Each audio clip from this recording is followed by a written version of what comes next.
Hello, everybody. This is Angel Arts, and welcome to another Let's Talk Telltale's The Walking Dead. This is Let's Talk The Walking Dead, the final season, episode 1. So, yes, we've been doing these Let's Talks together since season 2, actually.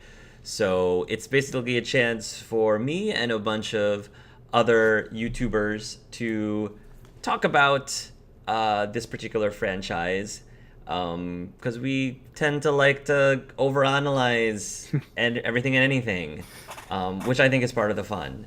So, for those of you who are interested in joining us, you might see some familiar faces. Now, I've tried to invite back a sampling of different people who have been in the panel historically over the last several years. So right now we have Lucky Jack, Hello. Carson, Mark, and hopefully joining us later will be Alexandra, who had joined us on a couple of talks. Some of you might have known her as being the one who dressed up as Sarah back in season 2 when we had our final Let's Talk for that season. But before we jump into it, let's have a chance to again remind everybody who all of these people are. Just have each one of you remind us where you're from, what you do on YouTube, if you do anything on YouTube, and please share with us your most memorable experience or moment from the first 3 seasons. Hello there, everybody. I'm Lucky Jack 20. I've been a Let's Player, commentator, in this case, podcaster, for probably about 5.5 years now. I usually do it on my own channel, which will probably be linked down below. The other one that does not need to be linked, but it was a channel that I've mainly been doing a lot of group work on, is a James Man Extremes channel. That's where I've primarily been for the last year or so, doing group commentaries, but pretty much the same thing. In terms of memorable moments from the Telltale Walking Dead series, honestly, it was really nice doing that one, as you mentioned, that one big costumed season 2 Let's Talk. It just because I think that was also the one where we had like a big like live stream thing where we like that was our first big moment of like involving your entire community all at once in a Let's Talk discussion, and that felt really nice and really um, game changing, I guess, in terms of these conversations because it felt more open. That's a good one. Enjoyed that costume. Fun getting all the costumes together. Speaking of costumes, Carson, you had something still from that moment. Oh yes, Oh, There nice. it it's the is. It Nick. still exists. The Nick hat that I wore. Yes, We just you were a spitting image of Nick. Really, yeah, like it Yes, really worked. that it really suits you, Carson. You look very handsome in that hat. Oh, well, thank you. I mean, not as handsome as other Carson. Let's be honest, but maybe other Carson will make an appearance. But Only if you request him to. Oh, well, I don't want to. He's so busy. I mean, you keep him really, really busy in the back room. So maybe if he has time. Well, he's got a But ball anyway, and chain nowadays. yes. Carson, please tell us where you're from and what you do on your YouTube channel and your favorite memory. Hello, everyone. My name is Carson. I also go by Ecstatic Carson, formerly Selves Leader Carson. If you watch the previous Let's Talks, I changed channels because I wanted to start fresh, and I did get that fresh start. So what I do on my channel is I like Angel Arts and like Lucky Jack 20. I do Let's Plays, but and I've seen Hark do it a little bit. He does reactions to sort of things. But on my reactions, I do what's called the ecstatic reaction and review because I give reviews with review of a certain score based on the trailer, the movie, or music video, anything you want me to watch. You just let me know. I also do video logs or blogs or vlogs, whatever you prefer to call them, every once in a while, or updates to just show, hey, I want to talk to you guys straight face to face. And so currently, as of right now, I have like 108 subscribers, which is I'm amazed that I still have that much. And my most fondest or favorite memory from The Walking Dead from season 1 to 3. My most favorite memory is episode Walking Dead season 2, episode 2. For those who don't know what that is A House Divided. when we finally meet Carver. And when Carver takes all the group, that serious, intense moment, like, oh my God, everyone is like on edge. You could lose a certain amount of people. Carver's and his gang is coming to get everybody. You see a familiar face with Kenny. And I mean, it just that ending right there, just like, oh, kept you all on edge. And because you don't know what happens next, what's going to happen to you. And that ending music just played the whole series of Walking Dead perfectly. The other thing I will say about Carson, at least based on what Lucky Jack said, Carson is AJ is also Carson's kid, if you remember. I got into the game and it still happened. Yes, Carson's kid. But anyway, I leave a mark spoilers. once in a while. And Mark, why don't you go ahead? Hello, so my name is Mark. I also go by the Soulman MLG.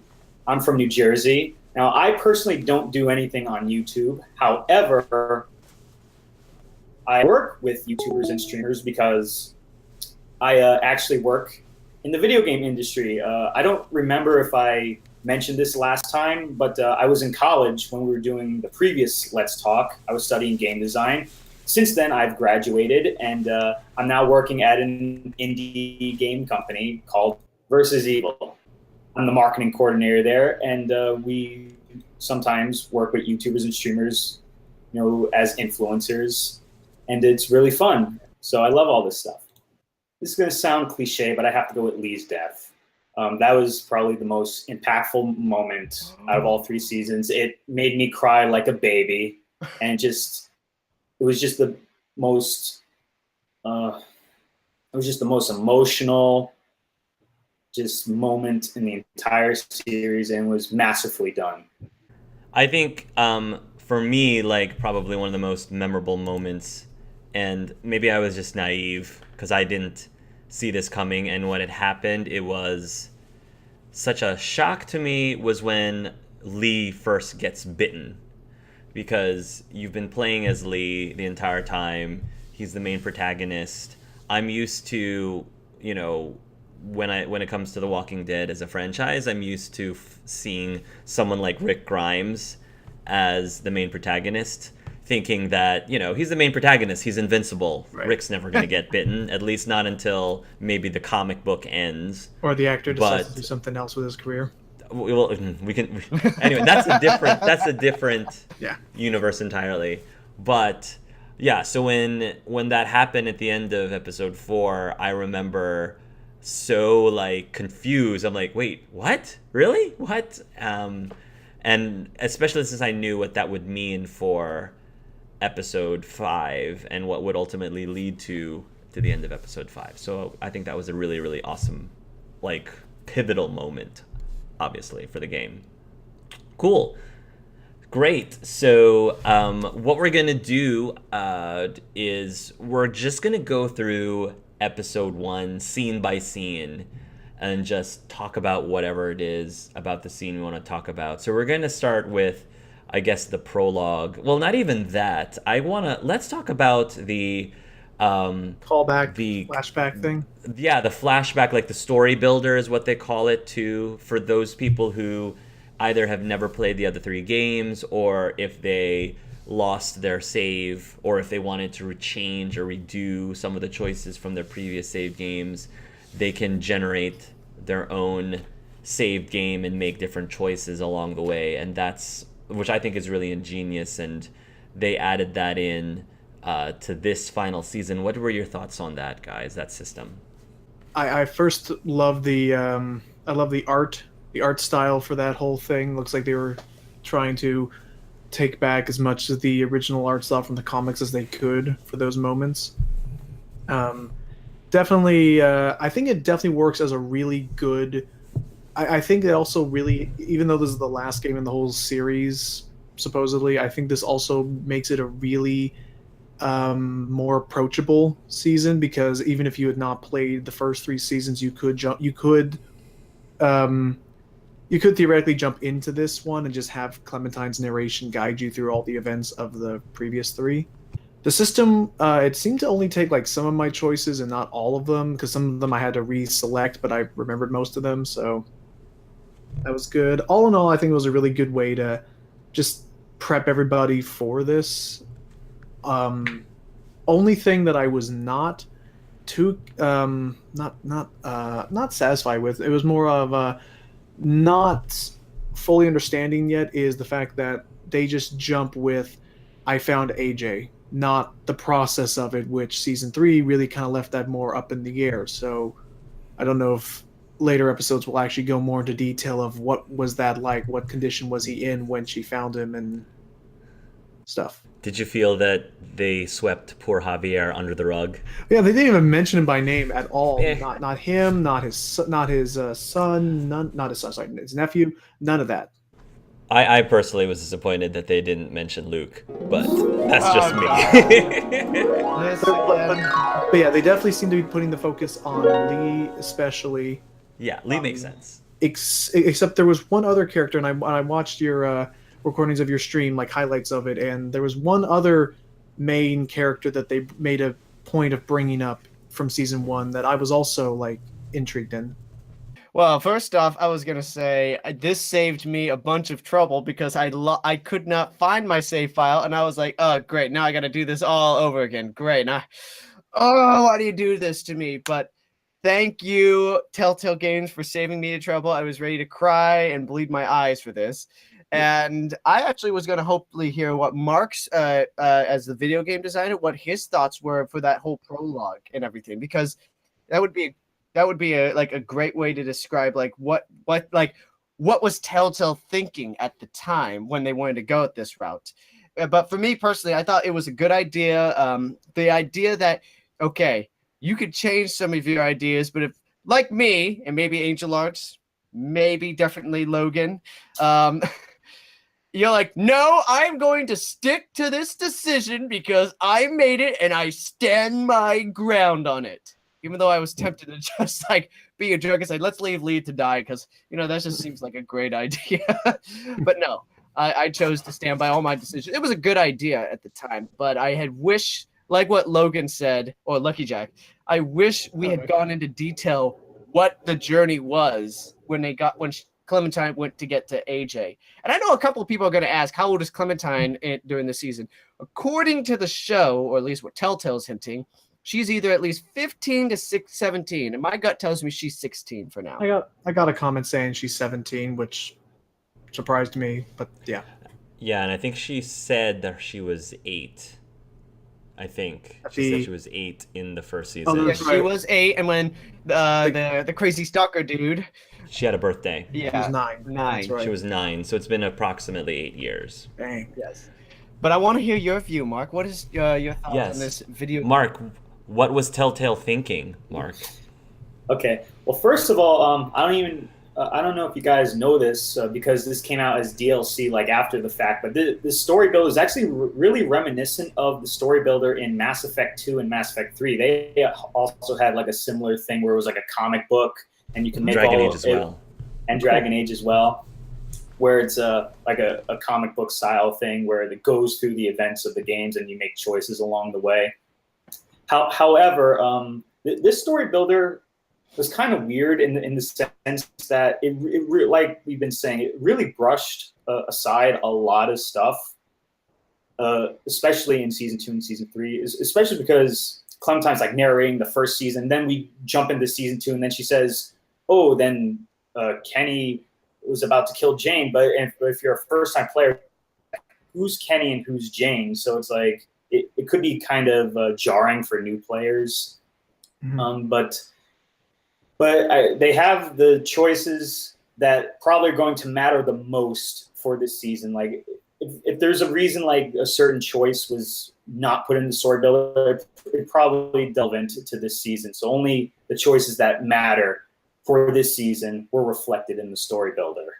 Well, Logan mentioned this, I think, is what he was implying, that one of the major choices in the story builder was whether or not you left Lily behind, which makes me wonder if that's a little spoilerish, because why would they ask you or care Bring to that up, yeah. bring that up unless that was going to actually, the fact that you did or did not leave Lily behind would be a thing With- later on during this chapter. So I actually, also now I think about it, also then it's further compounded by they made a point of also including the choice of if you save Doug or Carly, because that would be the person who she would have killed, which means there could be dialogue in a future episode where they bring up how she killed right, person X, and so they would need that data to show that. right.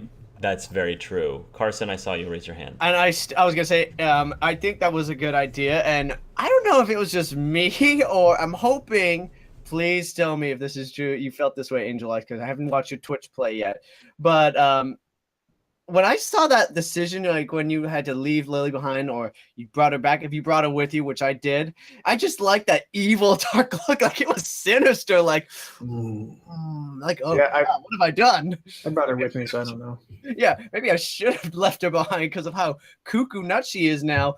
But I mean, I'm still saying to this day, one of these days, we're going to see Lily back in this Telltale thing. I still say, I thought it was for sure in season 2, but I'm hoping we still see her. So Carson and Logan brought her with you. I left Lily behind. Mark, what did you do with Lily? I left Lily behind. You all, okay, so we're half and half.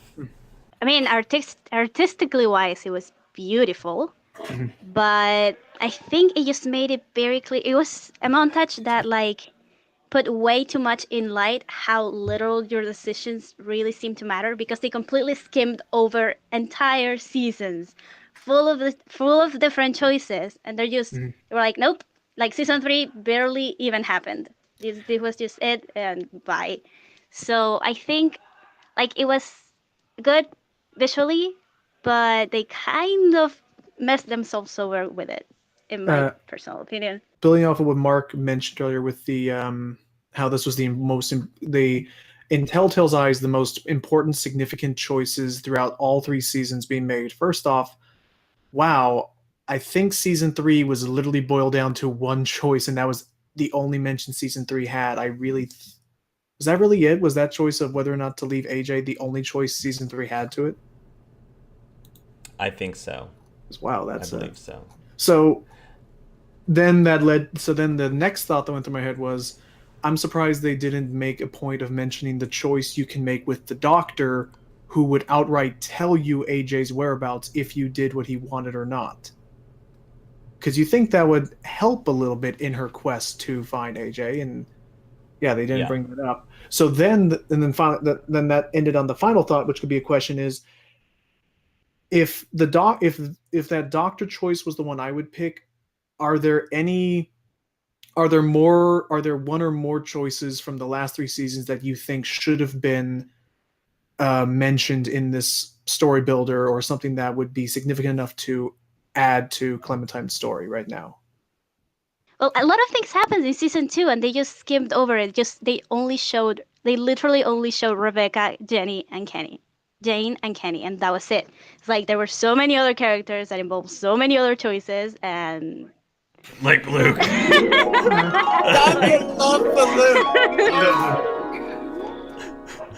Exactly. So yeah, it was pretty, but I don't know. I would have done better, maybe, probably. I don't know.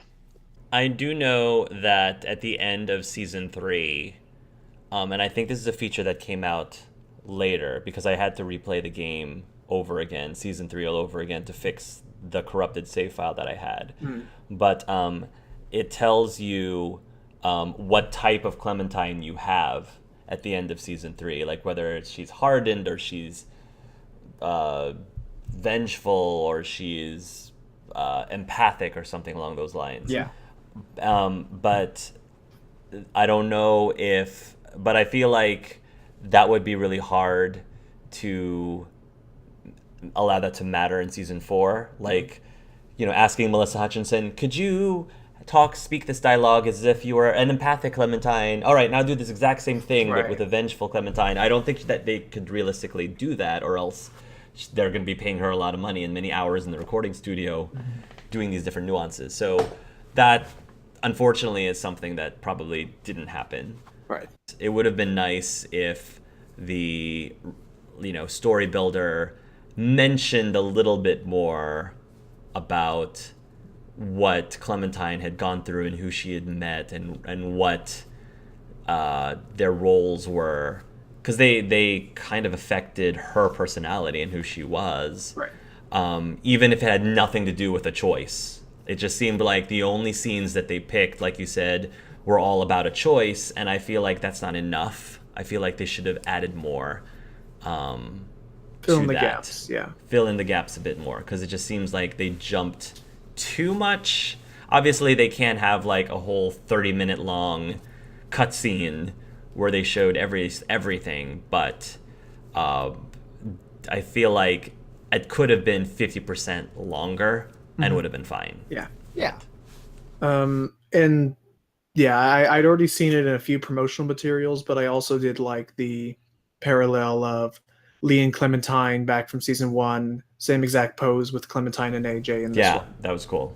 It also does not sit well with me for potentially Clementine's fate in this season, but more on that later. So let's move on Yeah. after the story builder, and we have Clementine before the title screen happens.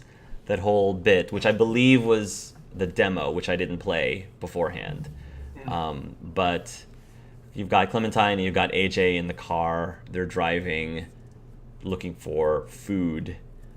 I have to say, Logan, you never met Disco Broccoli, did you? I don't believe so. No. Who is Disco Broccoli? The best thing ever. Yes. Oh I my gosh, love that's Disco so cute. Oh, I was so disappointed when I watched your playthrough, and I was like, Lucky Jack didn't pick the toy. He didn't get to see Disco Broccoli. Have you seen Disco Broccoli since then? I have not. I'm going to look. I'm now going to watch yours. Now that I know that you look up Disco You- Broccoli.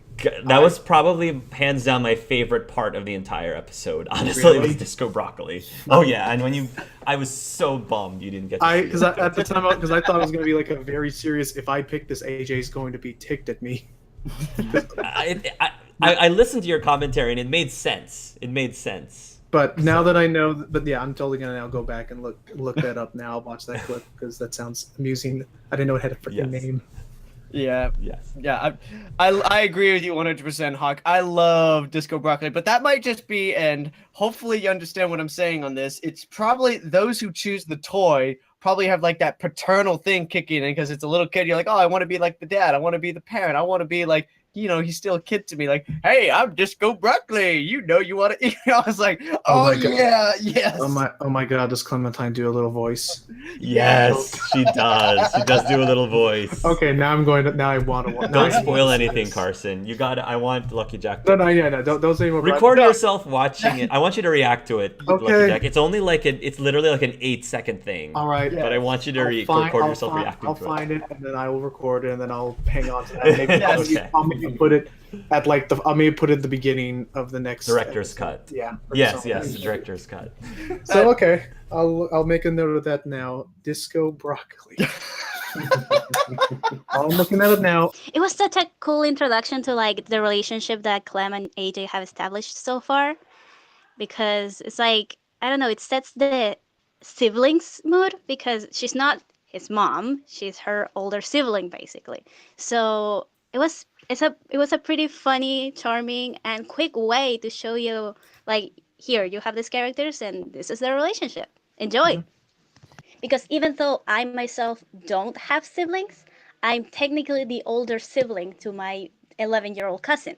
And our relationship is this exact same one that Clem and AJ have. And they're also almost 10 years apart, just like me with my little cousins. It's like, that's us right there. So you're driving the car and already you kind of start getting this sort of like little tension of like, the AJ's reaching that age where he wants to feel more independent. Especially now that I think about it, like, and there's also this big difference between him and Clem, because although Clem has been, I think he was around the same age Clem was when Lee first found her, maybe. Whereas Clementine knew what life was like before all this. AJ has Right. known nothing but this. Yeah, he was born into this world, and I think I mentioned a parallel to The Last of Us, if any of you have played The Last of Us, and the character Ellie, which is the girl in The Last of Us, she's the same way. She never knew what the world was like prior to all of the clickers and zombie whatever, the mushroom things. She was born in the apocalypse and didn't know anything. Like, she didn't even know what an ice cream truck was, and like didn't get certain things that people who had at least known what the world used to be like would know. And I think that's really important as the story progresses, is understanding AJ and the way he behaves, the way he does things. It seems like kind of seems a little off or weird, but when you think about it, it's not really off or weird because this is all he knows. That's just it's normal to him. So. What about your view, Mike? What did you think of Disco Broccoli if you chose him? Did you choose him? Yeah. Dang it! Okay. I should have. Okay. You're not the only one. Go Jack, ahead.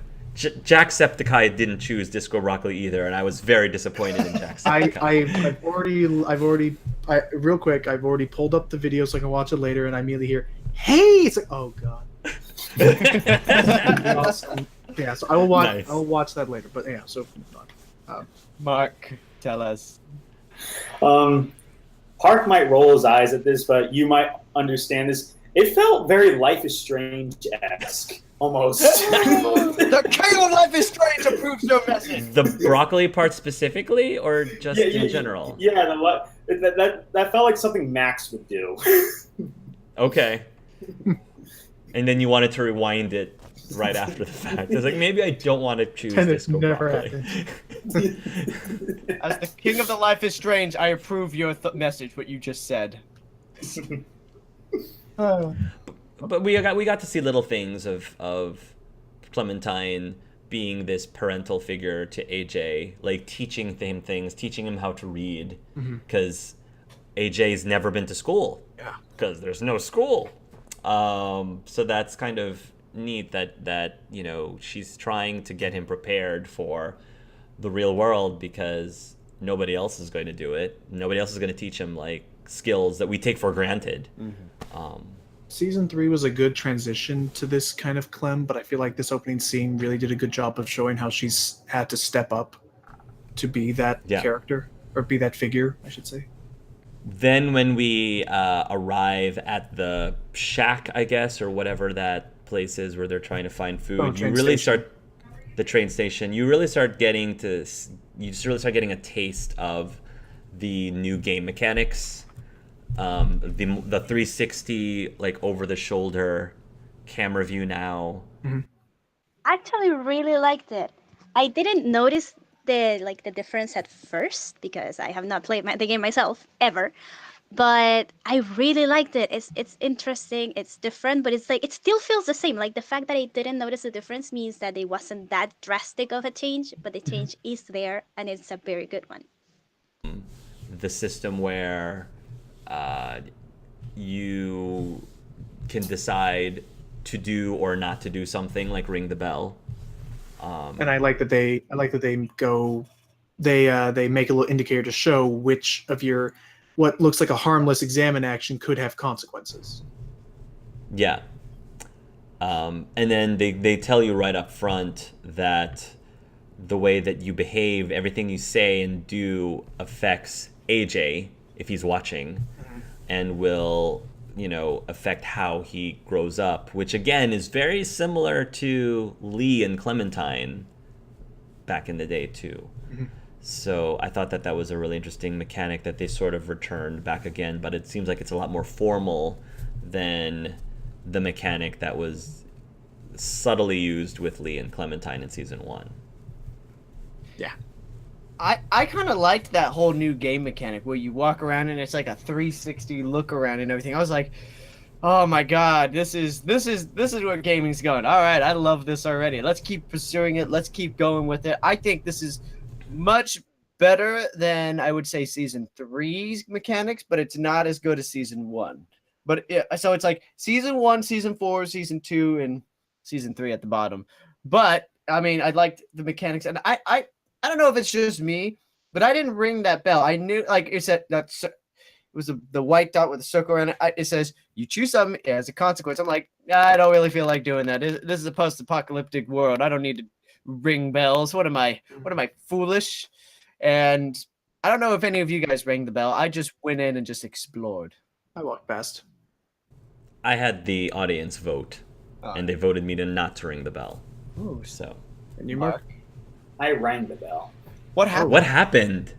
Okay, well, here was my thinking. Well, obviously, noise attracts walkers, but my reason was, well, that's the point. I want to know where the walkers are. It's like, what if I just go up there and they sneak up on me? So it's like, That's at least fair. if I ring the bell and it attracts them, and that's exactly what happens. That one walker wakes up and shambles towards you, and you kill him. Okay. Ooh, that is That- very smart. And that means you don't have to kill him later. Hmm. Right?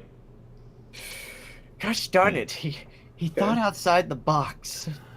That is one thing about the Walking Dead series, and it's not just the video game, it's also the TV show, and I guess the comics too, is walkers are pretty noisy. So the idea that there's all these victims of walkers that snuck up behind them, I don't buy that. They actually make a lot of noise. Right, there's no way that there's I don't gonna be- understand. Unless it's dark out, I don't understand how in broad daylight this walker just happened to sneak up behind you and took a bite. I'm like, no, I don't buy that. Right. There's not gonna be like one walker that's just going like there's not gonna be Yeah. just they don't that's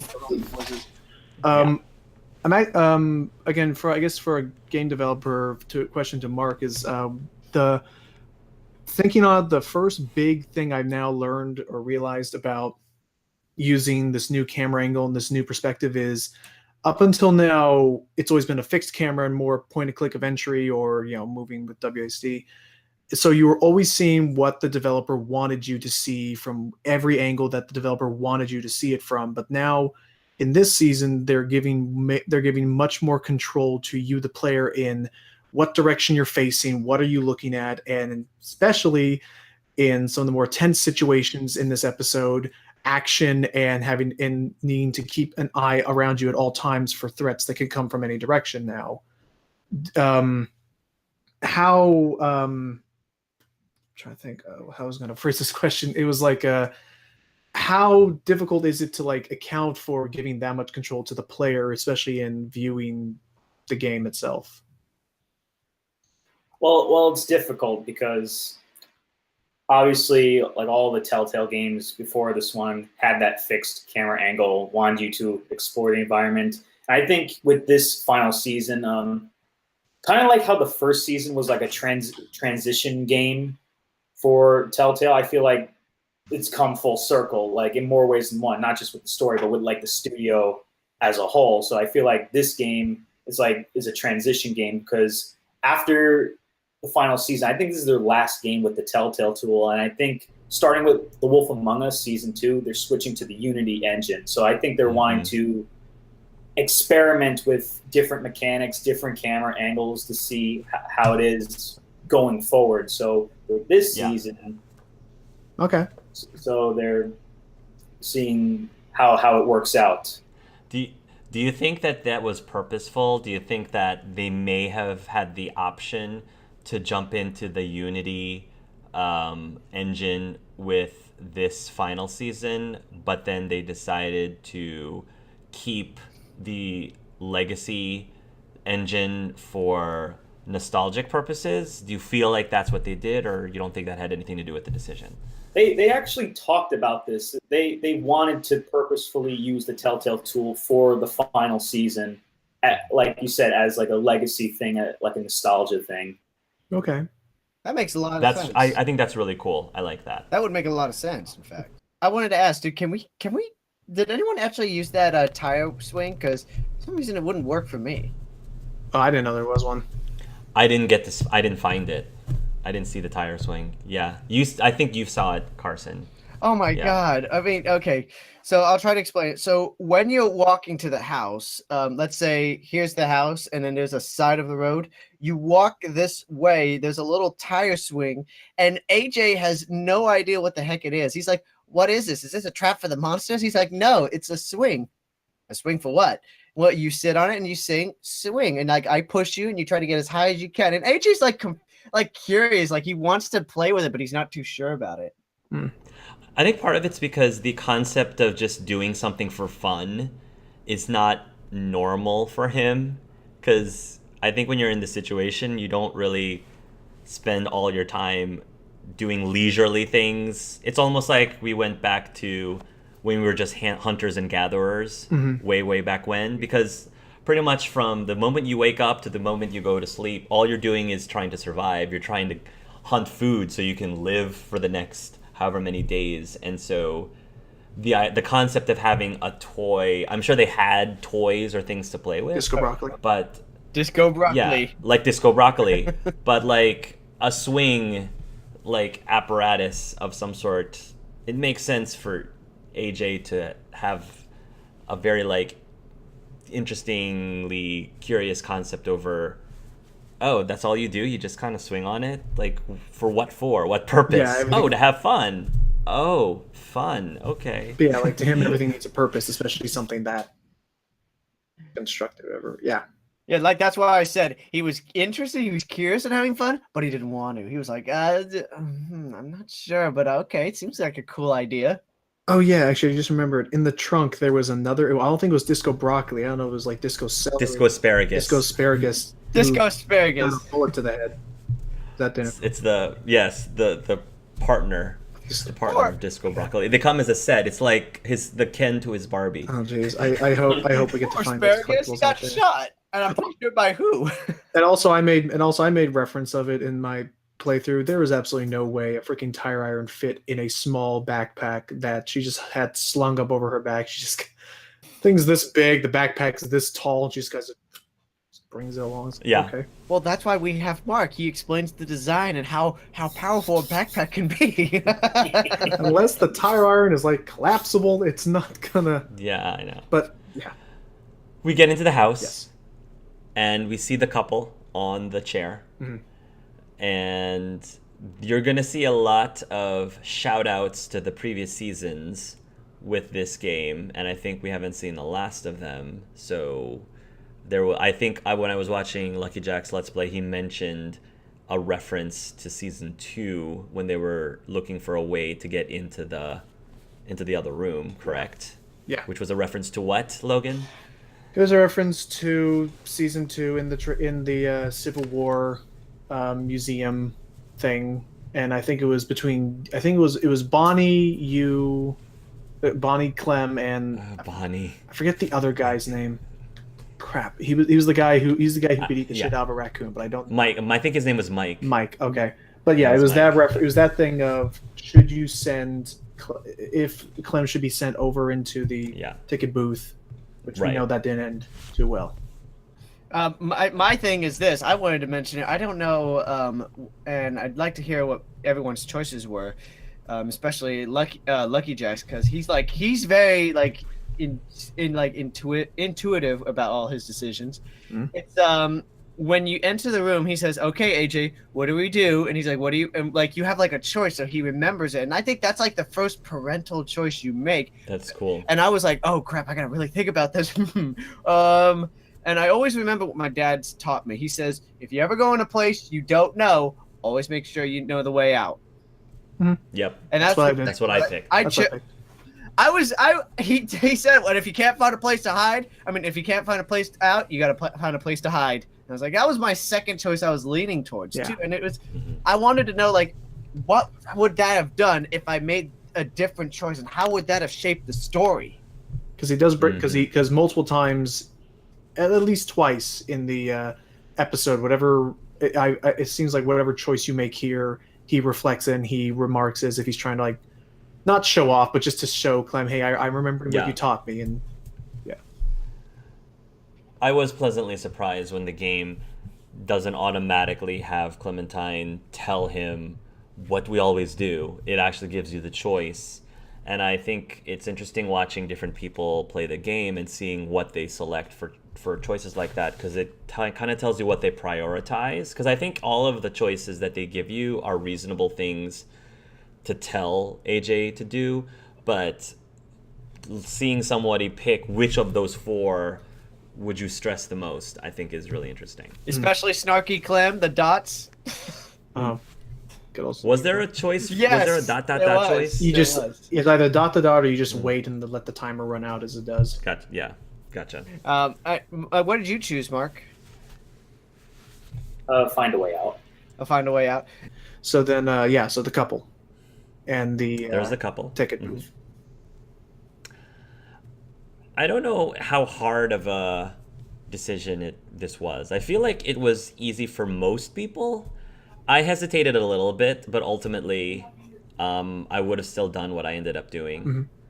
I don't know if it was an easy choice for the rest of you all. It was an easy choice, but I have the poll when you're ready to hear it. I'm actually curious, Mark. What did you pick for this? Well, I killed the Walker couple. Okay. I chose to let AJ through the window in the train station, and because it's just that moral part of me. Like, I just want to honor their last wish. They want to be left alone. They obviously don't seem like a threat, and they can't even break through tape. So apparently these walkers are not that strong. So let's just leave them be. It wasn't my reason for not sending AJ into the window immediately was remembering back to season 2, and especially I see these 2 walkers. I don't know if there's a third or more on the other side of the ticket booth, and I didn't want to be separated that early into the episode. That was the initial thought. In terms of the couple themselves, I rationalized in my head as what they were thinking is that they said is when they left that note saying that's what they wanted. I saw that as, again, respecting their wishes of they wanted that last bit of control in their lives. I don't condone that, but that in those circumstances, anyway, that the way I saw it was all that their wish was is that they wanted to be gone from the nightmare their lives had become. And that, and specifically what I noted was that they not only did they do that, they also went the extra mile of taping themselves up before doing it, which meant to me, not only did they want to be away from the world, but they also wanted to be away from the world and not in a position where they would hurt anybody else.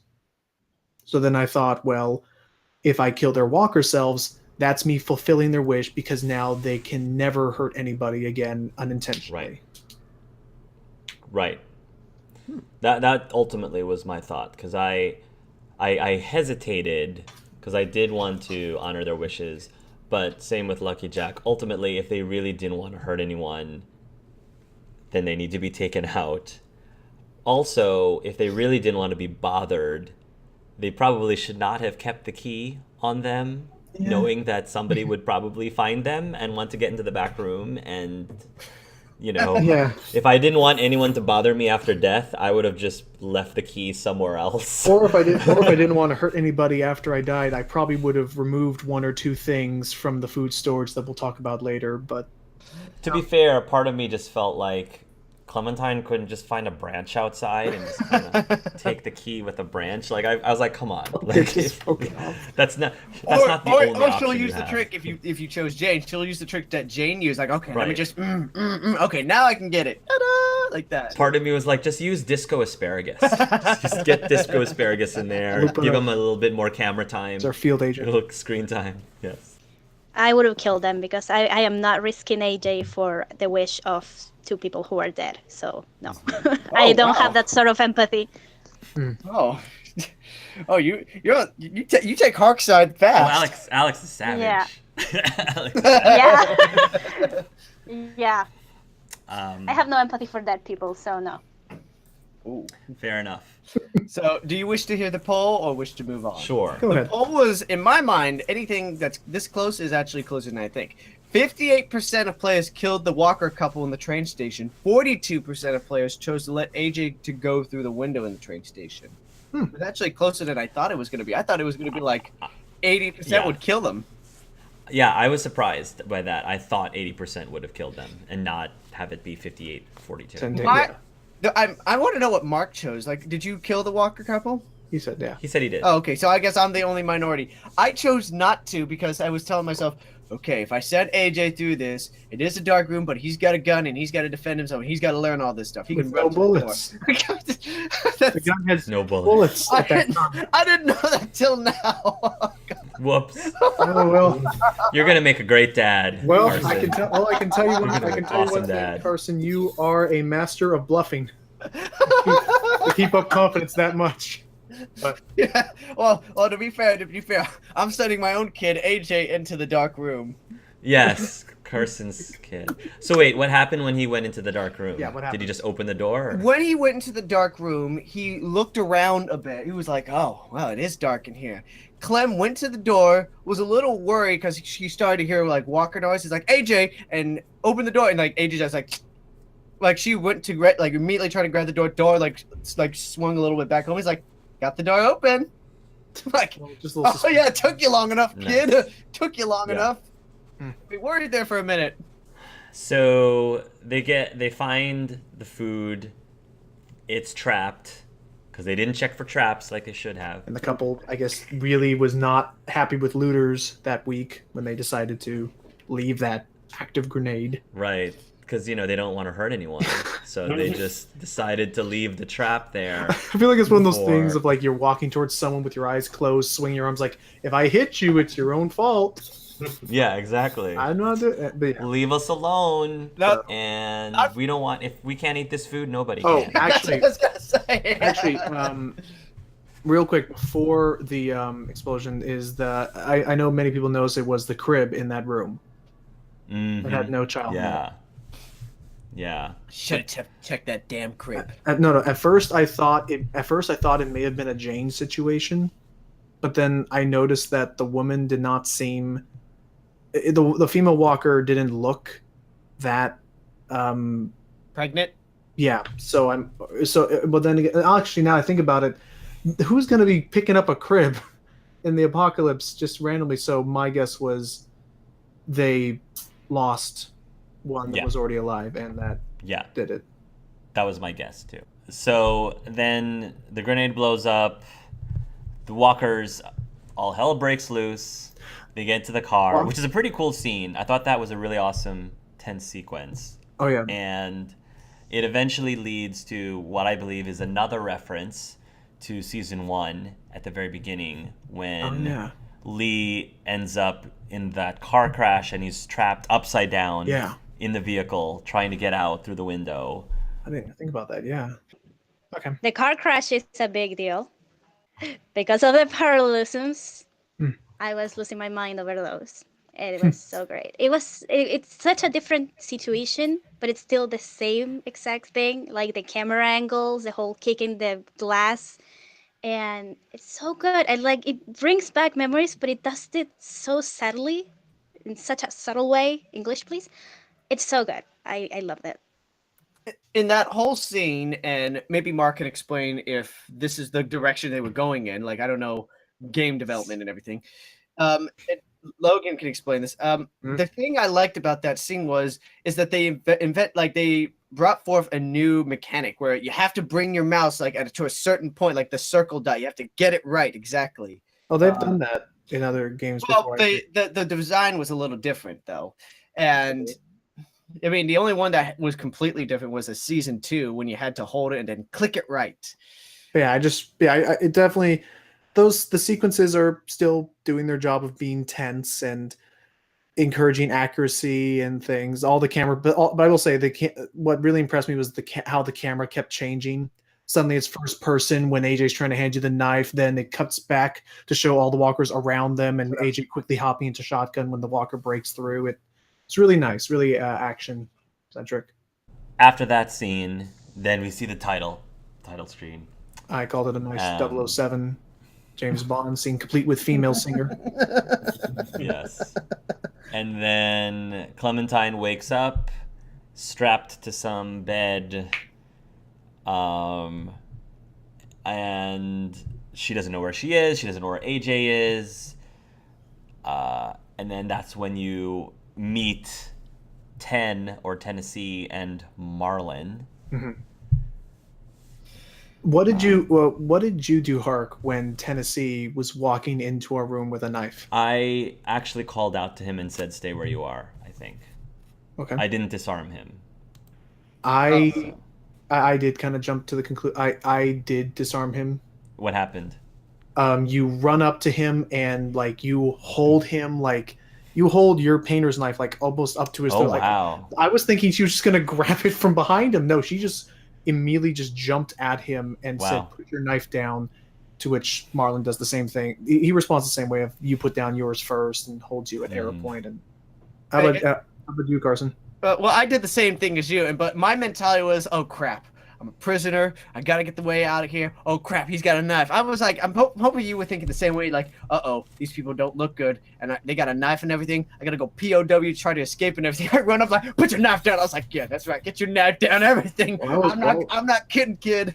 Well, I was worried because these were definitely people. I mean, granted, now I think about it, Teenagers. well, no, not even teenagers. The fact that from their perspective, someone who they did not know, who they had just brought into their establishment, was suddenly not in their room anymore, and they can't tell who they are. And if you're a stranger in this world, it's not a fun thing to be. Yeah. Yeah, so now I think about it, it was 10 was completely within his right to draw a weapon and be just as anxious as I was of him. Mark, how about you? I told 10 to stay where he was. Okay. But what was your rationality behind yours, you guys, is Hark and Mark? What was your rationality to call out to him? Kind of along the lines with Lucky Jack. I figured that if they really wanted to kill me, they would have just done it. Fair. And they strapped me to the bed, but not with duct tape, which is not hard to get out of unless you're a walker. So I assumed that the only reason they did that, since they didn't kill me, was so that just in case I did turn into a walker, I couldn't just escape. Right. So if you open the door, you don't see the person in the bed, you think, oh no, maybe they turned into a walker and somehow escaped. Let me pull out my knife to take out this walker, only to find out, no, that person's not a walker.